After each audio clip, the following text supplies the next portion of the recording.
Alright guys, new video, time to tear apart the motor. So I'm going to film taking this thing apart, seeing what's going on. I'm going to use my prep table I got here to lay everything out. I was trying to order this part from Rock Krawler for this upper link arm for the front of this thing, and then rebuild joints for all of these. So that'll be in an upcoming video whenever they get that stuff shipped to me. So here we go.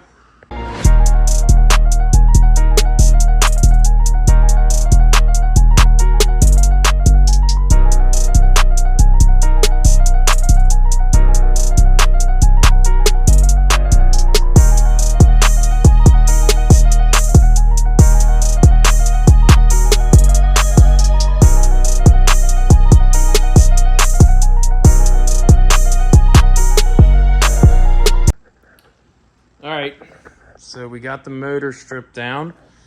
What do you guys think? Timing chain? Does that have play? Well, yeah, that has a lot of play. But, crank bearings? Well, rod bearings on the crank? That one's got a little. Oh my god, it's so bad! Oh, it's got the trifecta. And there was a little cam wear I seen too.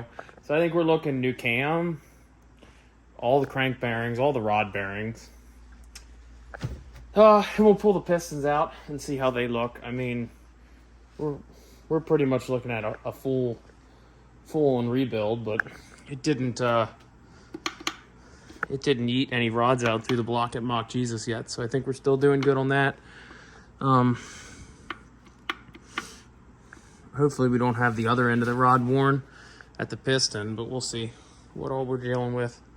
I want to yank that cap off and see how bad the bearing is, but to make it easy tonight, I think we'll just call that quits. I'm going to roll this thing out of the way and mop up my mess.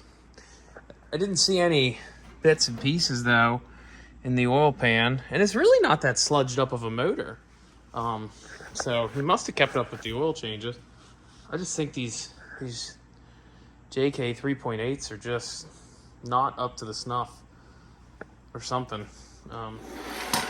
You know, I know everybody talks about them having issues, but I was expecting to see some maintenance issues with it or something, but there really isn't anything. It's in fairly decent shape, other than it was covered in oil leaks. But I did find two broken head studs, one back here and then one on cylinder 1. So I guess it was cylinder 6 and cylinder 1. But I'm gonna mop up my mess, call it quits for tonight, and we'll finish pulling this motor apart tomorrow. Alright guys, so I started pulling this thing apart. Like Dave kind of like Figured I'd film this last part of it here. He's shaking and he's, yeah, that sucks. And then he just walks away like, so I'll set the camera up and you Exaggeration. guys can watch me strip this thing down. I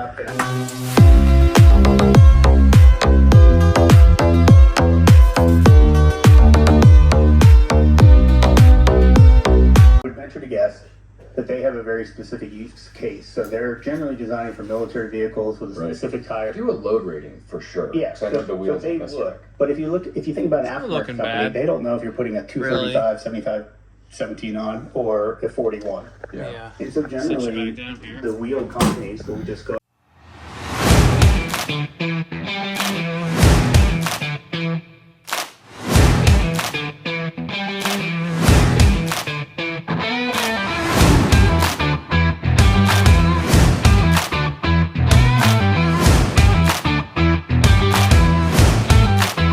Alright, so The market's not going to be large enough for it. I got these out. These are the two with And they play. live in Arizona. There's a little bit of a Literally, people don't paint lip cars there, but I think that sometimes. might be They how it just was let them get cast. this nice little Sorry, not pointing the camera at them. Yeah.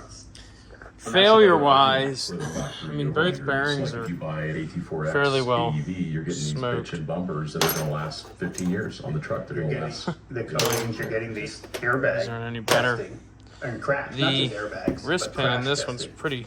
So that's a good one. to talk about is Chunky airbags. feeling. But turns out Kinda hard to that turn. when you put This a one's giant bumper loose, but it's on a got some truck hard and spots, run too. it into a wall, typically the airbags can definitely be affected. I'm kind There's of- certain speeds that are must not deploy. Kinda guessing. If you hit It might have been a pole wrist parking pin lot, issue it's a small freezing up value, on you it. have to have a must not deploy.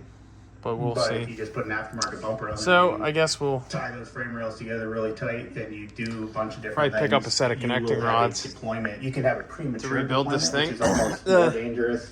cylinders. I haven't You flipped it probably around will yet. not be not deployed. I Let's can't say really you see it were on in the a big camera, but they don't actually look too you're bad. doing There's that not fast, really any you're gonna cross go over hatching those left, but G-loads and the sensors are gonna do their job. we'll finish pulling this apart and then go from there.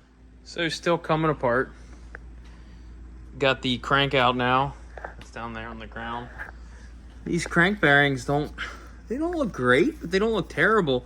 You can see there's a little bit of scoring. I don't know if it's gonna show up on the camera in there, and you can kind of feel it too. I mean, not spun, but not fantastic. Although I've seen way worse. I also didn't realize these 3.8 motors are 4-bolt mains. There's actually side caps or side bolts that come in here to hold these two center mains in, which is kind of cool. It's kind of I mean, from what I've read, cylinder 3 and 4 are the two rod bearings that failed. The rest of them, I mean, don't look hateful. Didn't have any play. And kind of the same thing as the crank. There's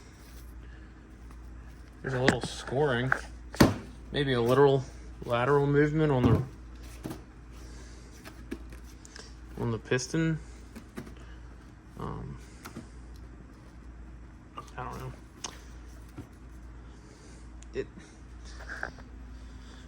I don't know. Maybe I'm overanalyzing it. I'm gonna call the machine shop tomorrow, see if I can drop this thing off. It's Thursday, probably Monday, because I doubt he'll have time tomorrow. I think the last thing I'm gonna do is zip these out, pull the cam out, and just see how the cam looks too. I'll flip this thing over here in a second, and we'll look down these cylinders. But from the bottom, I mean, there's no lip. A little bit of a carbon lip, but no wear lip. So, not bad.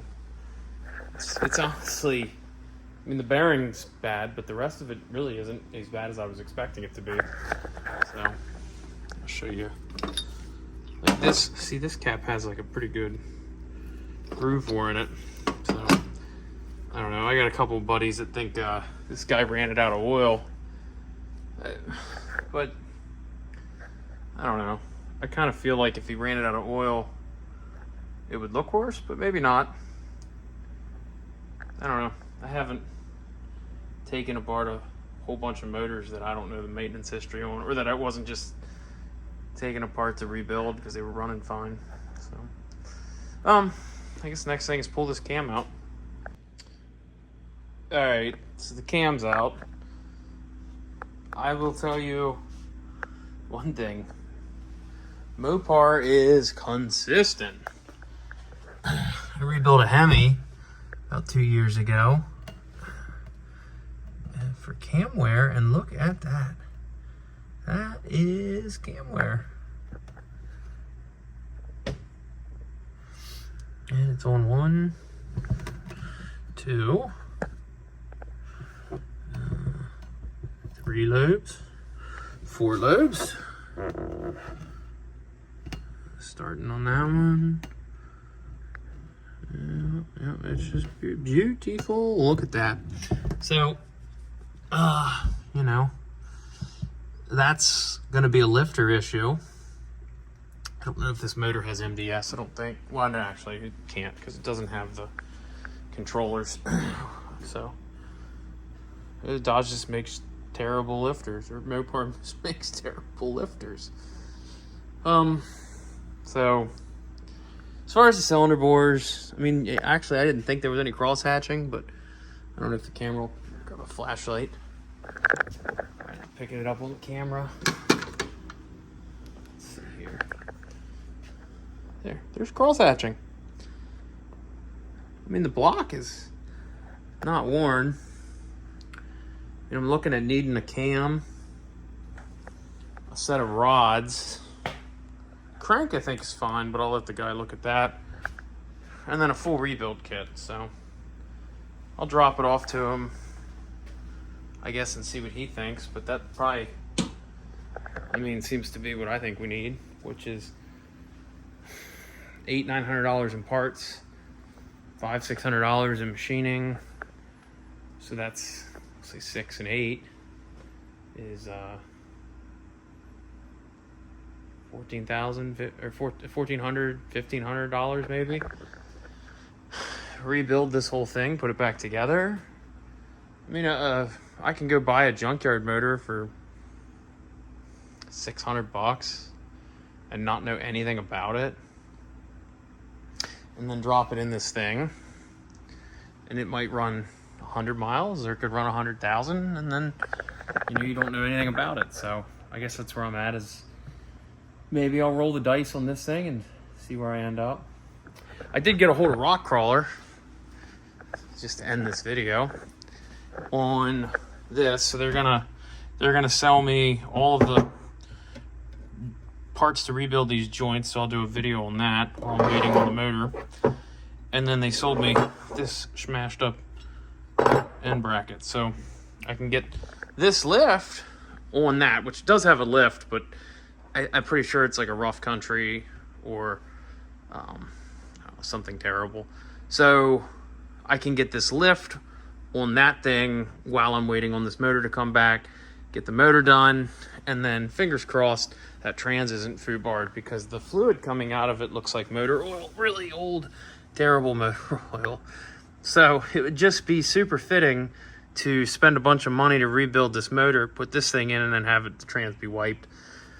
But we'll cross that bridge when we get to it. Other than that, I think while I have it out, I'm also going to drag it out with the truck and power wash all of that, because it is greasy and filthy. Just power wash the whole thing, drag it back in, and then I need to also, when I put it up on the lift to do the lift kit, to get all the arms and everything changed out, I need to fix that wheel that's locked up in the back.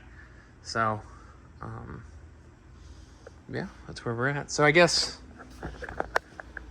I'm gonna get the motor dropped off and probably pull these rough country, or these rock crawler arms out of the back of this thing and start sanding them up, take them all apart, bag them up, sand them up, and then start painting them so we can rebuild them. Yep. So I'll have a video going on that, guys. So don't forget to like, subscribe, follow along. I mean, if you guys like this kind of stuff, it's pretty fun to watch, I guess. If you don't follow. The other thing I'm going to try to do is get the chain and stuff measured for this thing. It's registered as a golf cart, and I'd like to take it to the campground in the fall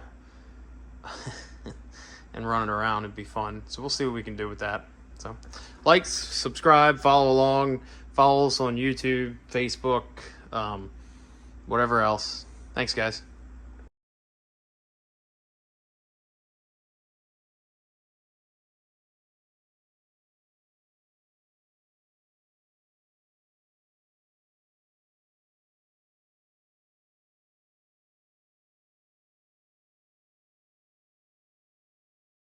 What's going on, guys? So the motor is dropped off at the machine shop. Still waiting for them to call me.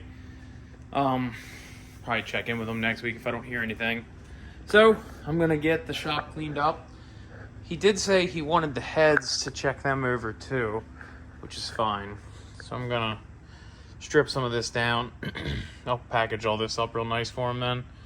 And then down here's a bunch of parts that I need to clean So the stuff that I'm not gonna put in the parts washer, I'm gonna pack in that crate so I can get it out of the way for now. And then the stuff like this, that's all gonna go through the parts washer. I'll make some space over there and get it set up, and then I can run it through and parts wash it. Put all the bolts and everything in some Ziploc bags so I know where they all go, and just take it from there. My AC unit was leaking, so I think I got it all fixed up now, so it's done. So I got my carts all pulled apart, but I'm gonna work on cleaning this up, and then I think we'll move on to the next project. Had a package that just showed up right there, so that is probably gonna be our next video.